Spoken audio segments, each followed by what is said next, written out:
look at a stand pivot transfer. These are for your individuals who need a lot more assistance with transfers. You can do it with a walker. However, if your patient has any type of hemiplegia, your best bet is probably going to be just to do it without initially, just to decrease some of the stimuli and the equipment that first time. So for Miss Courtney, again, what we talked about in the sliding board transfer, I've got my pedals as well as my armrest here in case her sitting balance is poor even in the wheelchair. I have my wheelchair locked and placed 30 to 45 degrees at the bed. I've got it at the head of the bed here so that when we swing the lower extremity down, we're not hitting the wheelchair, but the wheelchair is close enough that we can go straight to transfer to it. And then I'm gonna start. So, I've checked the floor for hazards as well. And I've placed Miss Courtney's shoes on, okay? Hi, Miss Courtney, how are you feeling today? Good. Ready to get up?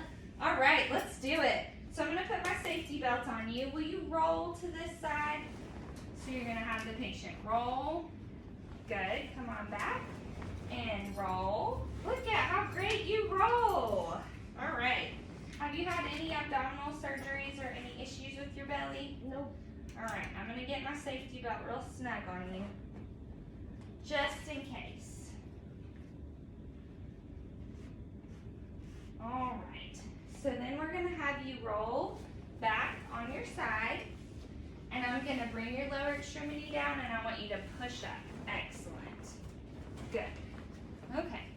And so then you're gonna be here, contact guard. You're gonna make sure your patient is okay. There's no pain, there's no dizziness. And you're gonna get your wheelchair set. Make sure that it's locked. Now there are two ways to do this, and I hope you can see my lower extremity here, but I've moved the casters out of the way. You can either go here on either side of Courtney or here in between, okay? And so I like to do it in between with my outside leg closer to the wheelchair. And that's just gonna give you a point of control for the patient, okay?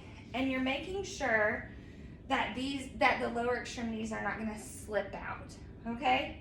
So if you don't have this point of control, what could happen is, especially if your patient has gravitational insecurity, when you stand them, they're gonna push out, okay? And then you're holding the whole weight of the patient.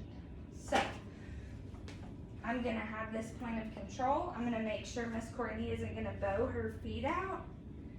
And I'm gonna bring her forward, okay? So you see how I'm not lifting her off the bed, right?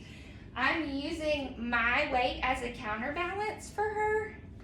And if you are doing this properly, you're not doing any lifting. You're just kind of seesawing, okay?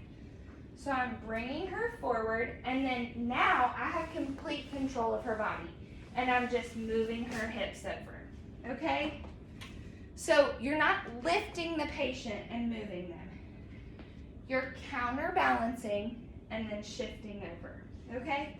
Let me see if I can get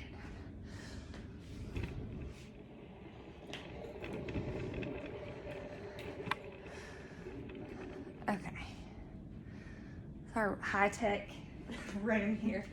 All right, so now to bring Courtney back, I'm making sure that those feet are set, and you can see my feet blocking hers. And I'm going low into a squat. I'm counterbalancing her and shifting her weight back, okay? And I like to leave the belt on until she's supine. So I'm gonna ask her to come down on this elbow. I'm gonna ask her to bring her feet back up and come back, okay? Then you can remove the gait belt with some log rolling. So if you will roll that way, Miss Courtney. Excellent. And back. And then you make sure that the patient is positioned appropriately based on his or her diagnosis. But that's a stand pivot transfer.